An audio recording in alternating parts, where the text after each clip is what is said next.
Buyur. Bırak sen onu.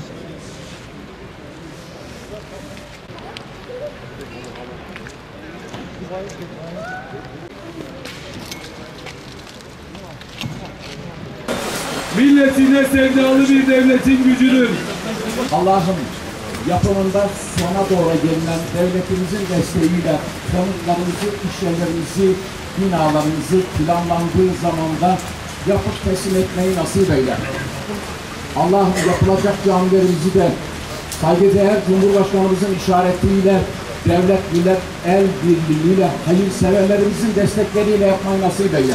Malatya Yeşilyurt'a canlı olarak gidiyoruz. Karşımızda Malatya Valimiz Sayın Settar Yavuz, önceki dönem Bakanımız Malatya Milletvekili Sayın Bülent Tüfekçi, Cumhur İttifakı milletvekillerimiz ve Malatya Büyükşehir Belediye Başkanımız Sayın Sami Er bulunmakta. Buyurunuz Sayın Cumhurbaşkanım.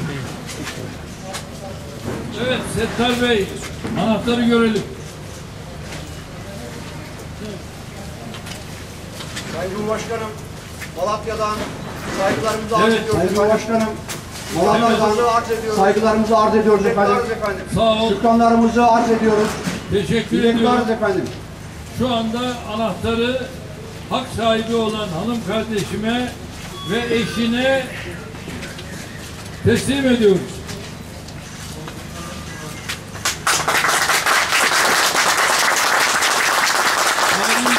Allah razı olsun yapan herkesten, emeği geçen herkesten çok teşekkür ediyoruz. Biz evimizden memnunuz.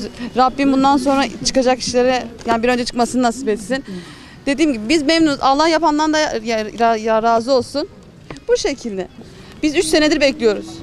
Yani öncesinde ikinci de çıktı. Rezerv alan olduğu için bekledik mahkemelik diye. Şu an çok şükür yapıldı. Rabbim bütün herkese nasip etsin. Emeği geçen herkese teşekkür ediyoruz. Yani çok mutluyuz.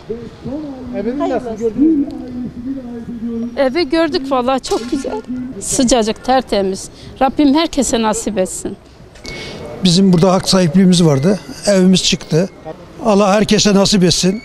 Cumhurbaşkanımıza, belediye başkanlarımıza hepsine Allah razı olsun. Evlerimiz de çok güzel. Allah herkese de nasip etsin. Biz de aldık. Allah razı olsun.